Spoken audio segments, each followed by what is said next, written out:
Radio Universidad de Antofagasta presenta Poder y Región, una mirada desde lo local.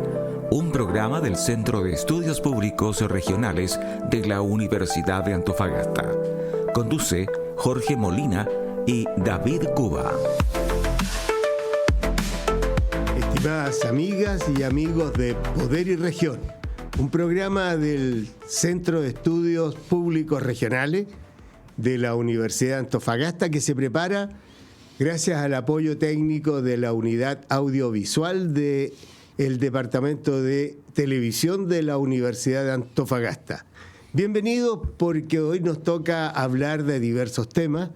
Quizás la noticia que ha dado una vuelta a nuestro planeta fue la elección del Papa de nacionalidad norteamericana, pero que también tiene nacionalidad peruana.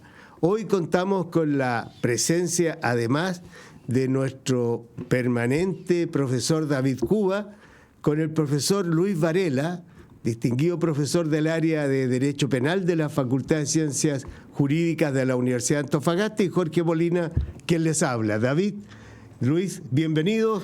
Gracias, ¿Qué opinan Jorge. ustedes sobre el tema de la elección de este nuevo Papa en la Iglesia Católica?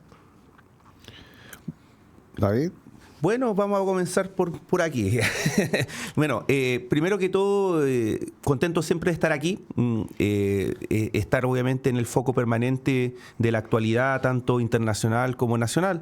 Así que, por el momento, el tema que nos concierne y que es obviamente de gran interés social, político, es la asunción del nuevo Papa.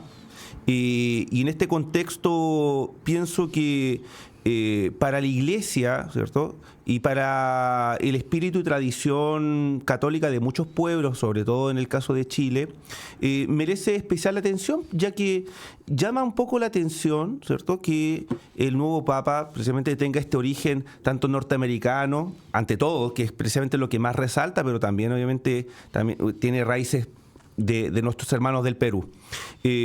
Es importante también la orden de la que viene, precisamente, que es la orden de San Agustín, que obviamente es una orden que tiene muchas centurias, que ha ido obviamente forjando bajo un principio que se puede resumir en una sola alma y un solo corazón hacia Dios. Es interesante este contexto porque en el día de hoy la Iglesia Católica también tenga un mensaje para los nuevos tiempos, que le hable no solamente a los feligreses que constante y tradicionalmente forman parte de este espíritu del catolicismo, sino también a nuevas generaciones que provienen de familias católicas y que también sienten ese apego, ¿cierto? Y cuál va a ser la mirada que va a tener la Iglesia, por lo menos para todos los creyentes. Esto es la mirada, obviamente, desde el punto de vista espiritual, porque también hay que poner también la mirada del punto de vista político, ¿cierto? Al fin y al cabo, como jefe de la Iglesia y como jefe de Estado, el nuevo Papa. Bueno, por ahora obviamente es lo que puedo ir opinando hasta al respecto, porque igual pueden ir saliendo nuevas cosas en los siguientes días. Luis, tú que estudiaste en Heidelberg, un país tradicionalmente luterano, ¿no? Sin embargo, sabemos que en cada institución pública del Estado alemán hay una figura de un Cristo en cada sala. Qué curioso. ¿Cuál es tu reflexión sobre este Papa americano? A ver, lo primero, sin duda, Occidente, independiente que es una parte del mundo con una profunda secularización, es una cuestión, en el fondo el cristianismo ha ido avanzando hacia construir sociedades secularizadas, respetuosas de los derechos humanos. La dimensión espiritual sigue siendo algo muy importante para distintos pueblos. Yo creo que todavía el rasgo fundamental de Occidente, aún de sus ateos y agnósticos, es, por lo menos desde un punto de vista cultural, seguir siendo profundamente cristiano. La construcción de los derechos fundamentales, la construcción de la idea de dignidad humana obedece en gran medida a cuestiones planteadas por el cristianismo desde sus primeras épocas y en su evolución a través de los siglos.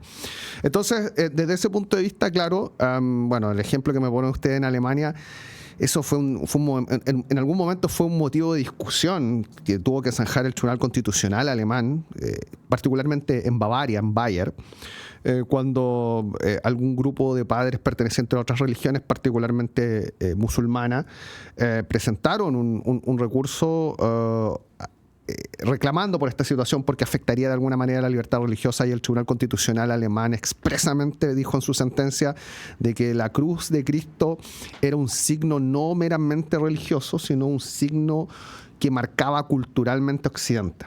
Entonces, eso es algo que nosotros no podemos pasar por alto. Creo yo que los fundamentos y las raíces cristianas de Occidente están ahí, inclusive en la profunda secularización y en el profundo avance del ateísmo o del gnosticismo. Es el cristianismo llevado a sus últimos extremos de tolerancia.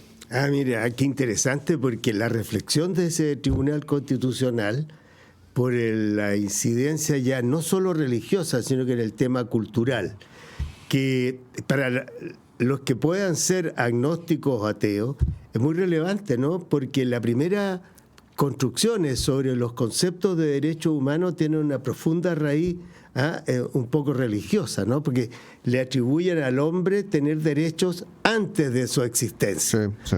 Y luego entonces dice, es el derecho humano porque le pertenece al hombre por el hecho de ser hombre. Sí. Eso es muy importante. Sin embargo, el Papa tiene también otras dimensiones, como ustedes la dijeron, ¿no? 1.400 millones de católicos en el mundo y dos papas que hablan español, no solo que lo hablen, sino que el que falleció, el argentino, es una lengua materna, y esto es una lengua adoptiva. Tuvo 20 años viviendo en Perú, que yo creo que marca también algo. Sin embargo, yo creo que es bueno hacer una reflexión del nombre que eligió el Papa. Sí. A mí me llamó la atención de inmediato esto de León XIV.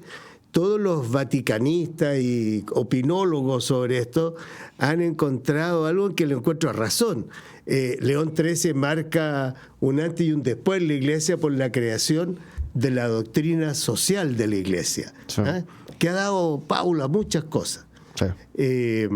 Sin embargo, eso tiene mucho que ver a lo mejor con lo que todos hablan de la continuidad de la lógica de Francisco, el Papa, que no solo el tema de la humildad, porque en eso parece que volvió a usar ciertos ritos tradicionales y más reflejo de una época pasada. El Papa argentino salió sin ninguna serie de atuendos que este nuevo Papa sí los ha usado. Sin embargo, también debemos mencionar que este Papa ya ha tenido algunos roces con el presidente actual de Estados Unidos, siendo él ciudadano americano. Yo creo que esa va a ser una dimensión interesante a ver en los próximos tiempos. ¿Qué piensan ustedes de eso? Bueno, al fin y al cabo, ya en las últimas semanas, desde el Vaticano se ha generado inclusive una especie de epicentro de la política mundial. Y no solo precisamente por el hecho coyuntural de la muerte precisamente del Papa y la asunción del nuevo, sino que precisamente en este periodo donde los mandatarios, presidentes, autoridades iban a dar el último adiós precisamente al Papa Francisco, bueno, ahí apareció que estaba Zelensky y Donald Trump y tuvieron la oportunidad de conversar. Y no fue en una oficina, precisamente fue en la misma Capilla Sixtina. Y precisamente, en una parte, de la Basílica San Pedro, de la Basílica San Pedro, de la Basílica San Pedro. Y por tanto, imagínense que el propio cardenal dio el pase a que ellos pudieran tener una instancia de conversación.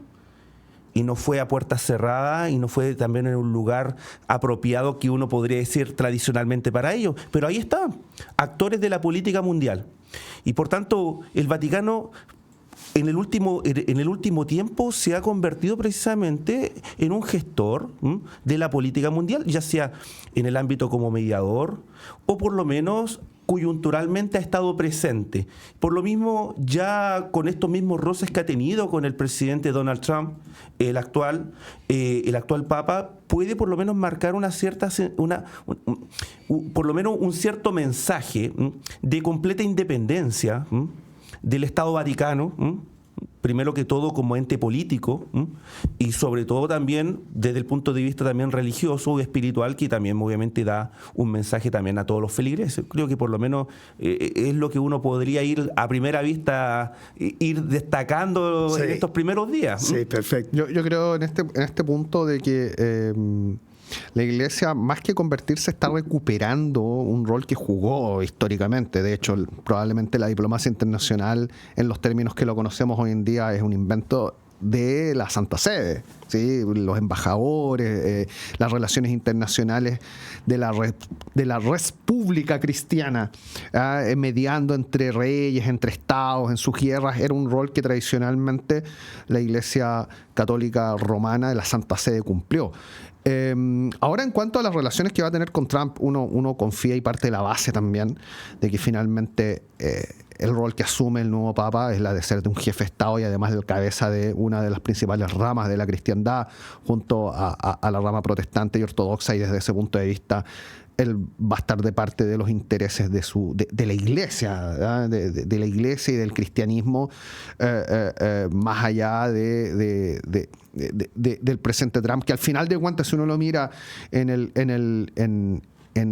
en la proyección del tiempo, son 4 años de gobierno. Frente a 2000. Efectivamente, claro, y además de eso, frente a un papa que está en el lugar de manera vitalicia. Entonces, él va a tener mucha más carrera por delante que la que probablemente le resta por razones meramente constitucionales al presidente Trump. Sí, por cierto. Fíjate que a mí me llamó la atención una frase que usó el Papa León XIV, que fue una frase que creó el Papa Francisco en relación a la decisión de Trump, de levantar un muro en la frontera con México. Y él dijo, más que levantar un muro hay que construir puentes.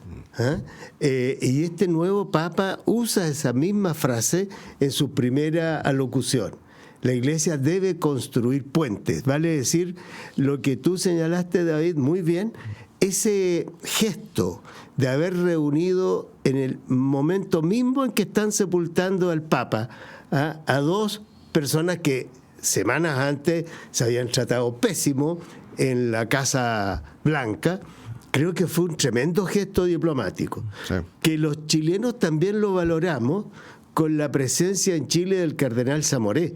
No nos olvidemos que en Antofagasta el presidente Allende, con el entonces presidente Onganía, creo que era, acordaron que los conflictos futuros entre Argentina y Chile, vale decir Campos de Hielo Sur y también el Estrecho de Magallanes, el Canal Beagle, los resolverían por el Tratado de Arbitraje de 1902 y fue designada Su Majestad la Reina de Inglaterra. Sentencia o laudo que fue declarado insalvablemente nulo por el general Galtieri. Entonces, allí no nos olvidemos que en el año 78 Chile y Argentina estuvimos a punto de, ¿cierto? Sí, sí. Y sin embargo ahí surge nuevamente un rol que tú decías muy bien, Luis, ha jugado históricamente la Iglesia y que ahora pareciera que empieza a recuperar, sobre todo después del mal momento de haber destapado todo lo que significó el horrendo tratamiento de pedofilia y de abusos sexuales, que yo creo que es lo más deplorable que ha existido en la Iglesia Católica en este último tiempo. Sin embargo, hay que rescatar esta frase, construir puentes, porque en el mundo de hoy es quizás lo que más se necesite para solucionar los temas que tenemos por delante. No solo cambio climático, problemas de hambre, problemas de falta de agua, sino que también tenemos problemas serios con inteligencia artificial. Y ese es un tema que nos va a convocar a defender la especie humana. Por supuesto. De hecho, esto viene como anillo al dedo, ¿cierto? Hablando del Papa. Sí. Precisamente el Papa tiene la categoría del punto de vista espiritual de la Iglesia como sumo pontífice, y efectivamente hace honor a ese nombre. Precisamente el pontífice etimológicamente es el que crea y confecciona puentes. Y por lo mismo el puente entre Dios y los hombres, pero también precisamente es la mano de Dios, así es entendido, para solucionar también problemas y conflictos de convivencia. Entre los hombres. Claro. Y por tanto, estos puentes no es más que la labor, o por lo menos el ejercicio de la labor de la diplomacia, aquí como decía Luis. Por ende, cumple precisamente ese rol la figura del Papa. Y tiene esta virtud que precisamente puede unir, en este caso, mandatarios políticos, puede unir o llegar a acuerdos desde el punto de vista político o geopolítico, pero también precisamente llega el mensaje también al corazón de las personas, precisamente porque es la cabeza de la Iglesia. Y en Chile obviamente no nos podemos desconocer, pues, de la Iglesia Católica en ese sentido, y no podemos desconocer la profunda alma creyente y cristiana de Chile. Y sobre todo, obviamente, si le podemos poner apellido, católica, hay que decirlo, así se fundó, esas fueron las raíces, eso fue precisamente la identidad que tuvo el nacimiento de la República. Tanto es así que las primeras leyes, el propio Código Civil, reconocía a la Iglesia Católica el predominio en actividades que en el día de hoy son seculares, como el matrimonio, los cementerios, porque se entendía que esa era la identidad nacional. Por supuesto que han pasado mucho tiempo y ya se ha ido secularizando la sociedad, pero queda obviamente esa raíz que es inevitable. En el día de hoy, desde el punto de vista creyente, cristiano, hay un alma también protestante, fuerte, firme, pero eso no quita que el convencimiento y la convicción, ¿cierto?, de los antepasados y las tradiciones que vienen hasta el día de hoy son, ¿cierto?, fruto del catolicismo. Buena reflexión, David, pero fíjate que qué interesante esta rememoranza al pasado. Pero como este programa, siempre lo hemos dicho, que tiene una mirada global, hablamos de lo local y también hablamos de lo global, ahora me gustaría mucho conocer la opinión de Luis, ya como un profesor de Derecho Penal, con un tema que ya lleva años en nuestra ciudad recurrentemente y con mucho fastidio, particularmente de nuestros coterráneos que viven en el sector norte de nuestra ciudad. Me refiero a las quemas en el basural, que es una ignominia, primero, la existencia del basural, pero segundo, que además se produzcan estas quemas ya es un dolor endémico. Sí. ¿Tú qué pudieras aportar a eso, Luis? A ver, bueno, desde la dimensión, lo que trabajo yo, que es el derecho penal, sin duda que ahí se está cometiendo un horrible delito medioambiental. O sea, nuestros espectadores, nuestros oyentes, les podemos explicar brevemente que en Chile tenemos nosotros una serie de delitos medioambientales que fueron introducidos hace algún tiempo en la ley de delitos económicos que se metieron al Código Penal. No teníamos delitos medioambientales de aplicación general. Teníamos ahí algunos desperdigados por algunas leyes especiales, particularmente en el caso de la ley de pesca y las aguas y la quema de bosques en la ley de bosques, pero no teníamos delitos propiamente tal medioambientales, pero ahora los tenemos. Y varios de esos delitos obviamente están conectados con todo lo que está ocurriendo en el tema quema, ¿sí? Tanto por la emisión de contaminantes de manera ilegal, como por el tratamiento ilegal también de desechos y probablemente también por la contaminación del suelo, que también está detrás de esto. No se debe estar quemando cosas que no dejen residuos, además sus procesos de combustión. Entonces, una triple dimensión de ilicitud, llamémoslo así, ¿sí? Contaminación del aire, del suelo y contaminación también o infracción a lo que son los debidos tratamientos de los desechos. Y si a eso le sumamos dos capas más, aparte de los delitos medioambientales, digamos que estos además son delitos económicos en la nueva ley de delitos económicos. Y al ser delitos económicos están sometidos a un estatuto mucho más riguroso de pena para hacer efectivas las responsabilidades de las personas que están detrás, tanto las directas como las que participan como instigadores o cómplices, ¿ya? Y si a esto le sumamos otra capa más de complejidad, además, por ser delitos económicos, son delitos en los cuales pueden responder las personas jurídicas. Entonces, hoy en día, desde la entrada en vigencia de esta ley, realmente yo creo que están dadas las condiciones para poder realizar una persecución eficaz de estas conductas, porque sin lugar a duda esto no debe responder a una quema de 2 o 3 vagabundos que están haciendo una fogata en el desierto. ¿Sí? O sea, probablemente detrás de esto hay procedimientos ilícitos de tratamiento de desechos. Probablemente detrás de esto pueden haber, no digamos personas jurídicas relevantes. Yo no creo que las empresas responsables y grandes estén incurriendo en esto, pero probablemente sí algunas empresas en el cual se considera, medianas o pequeñas, se considera un abaratamiento de costos o un proceso más económico el darle este tratamiento y no el que establece la ley a ciertos desechos. Entonces, mi opinión como penalista es que desde la entrada en vigencia de la ley están dados los presupuestos para que se pueda perseguir de manera eficaz estas conductas que ya vienen de hace muchos años. Probablemente las conductas que ocurrieron antes de la entrada en vigencia de la ley obviamente van a quedar fuera de persecución por el hecho de que no había ley. Pero desde que ahora que tenemos esta ley de delitos medioambientales, ley de delitos económicos, responsabilidad penal de las personas jurídicas, creo que están dados los presupuestos para que pueda haber una persecución eficaz. Y bueno, ahora obviamente depende de los actores con competencia en la materia, que tienen dentro del ámbito de sus atribuciones esta clase de persecución, poder llevarla adelante. ¿Qué dice un civilista como David Cuba sobre esto? Bueno, ante esto, finalmente la preocupación por el medio ambiente, si bien uno normalmente ha notado quizás mayor auge en la última década, volviendo hacia atrás, este fue un tema permanente, inclusive desde el punto de vista civil. El Código Civil, inclusive ya desde Andrés Bello, estableció en su momento querellas de amparo de acción colectiva para detener, ¿cierto?, ante la autoridad y dar acción a cualquier individuo de la comunidad para reclamar ante municipios o autoridades pertinentes la paralización y cesación de actividades que generen contaminación o un grave peligro a la comunidad colectiva.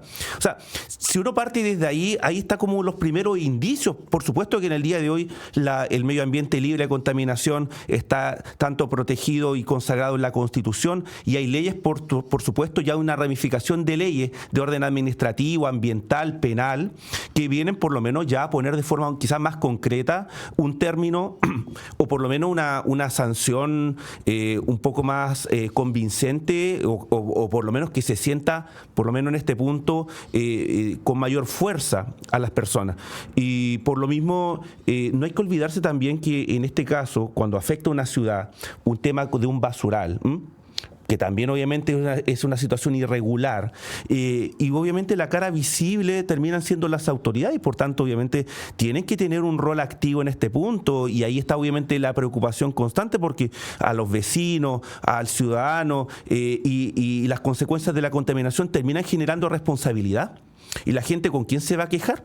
No se va a quejar obviamente con el que quema, sino que se va a quejar normalmente contra la autoridad. Y normalmente no hacer punto en eso es importante. No sé, después va a quedar quizás para otro tema, quizás la ineficacia que ha tenido por el momento una ley que tiene que ver con la responsabilidad de los empresarios en el manejo de los residuos, que es la ley REP.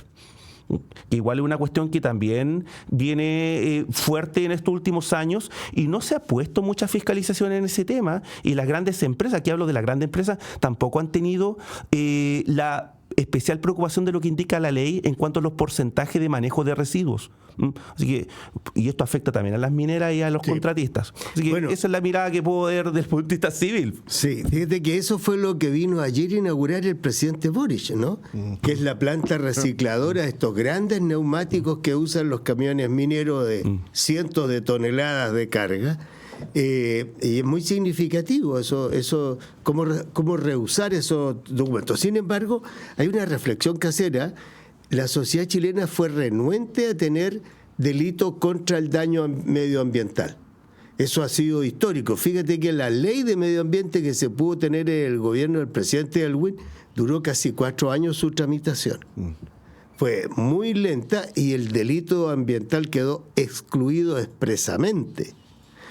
Costó mucho. Ahora ya, como bien dice Luis, con estas dos leyes que hay de delito económico que se ha ampliado, e incluso hay una cierta tendencia ahora a entender que están demasiado amplias, pero creo que el medio ambiente es letra muerte, aquella frase constitucional que dice que tenemos derecho a vivir en un ambiente libre de contaminación, si no se implementan las medidas eficaces para sancionar y que exista la cultura de protección medioambiental.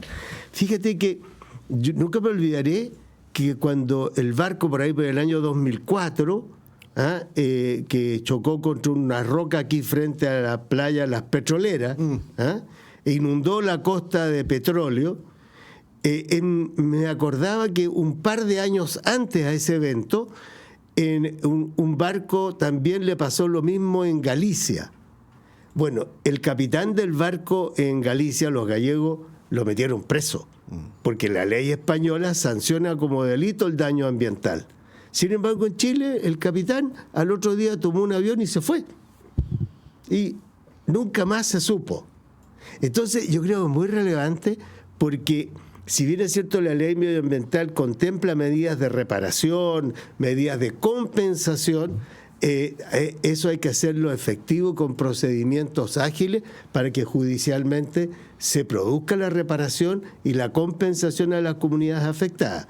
Y yo creo que la comunidad de Antofagasta, por el tema de los daños ambientales en el basural de Antofagasta, y le digo basural, ni siquiera porque eso es, ¿no? Y debieran tener un pronto cierre. Sí, ¿no es cierto? Porque eso es lo que hace una autoridad competente. Sí, porque después se genera un cúmulo de responsabilidades. Así es. No solo penales, no solo administrativas, también son civiles. Hay indemnizaciones también del punto de vista civil, así que efectivamente hay muchos temas aquí que se mezclan. Bien, estimadas amigas y amigos, les agradecemos su sintonía. Estamos muy contentos de poder dialogar con ustedes. Estamos dispuestos también a recibir comentarios. Pronto tendremos un correo electrónico al cual nos puedan hacer llegar sus opiniones, y quiero agradecer a Luis Varela la gentileza de compartir hoy esta mesa. Un placer como siempre, don Jorge. Gracias, Luis. Y con David Cuba, nuestro permanente coautor de este programa, nos despedimos de ustedes. David. Sí, siempre agradecido de estar aquí presente, así que en este trabajo conjunto. Así que también gracias a Luis por estar aquí esta vez. Así que por mi parte, obviamente, hasta la próxima será. Muchas gracias y nos vemos la próxima semana. Chao, chao. Chao, chao.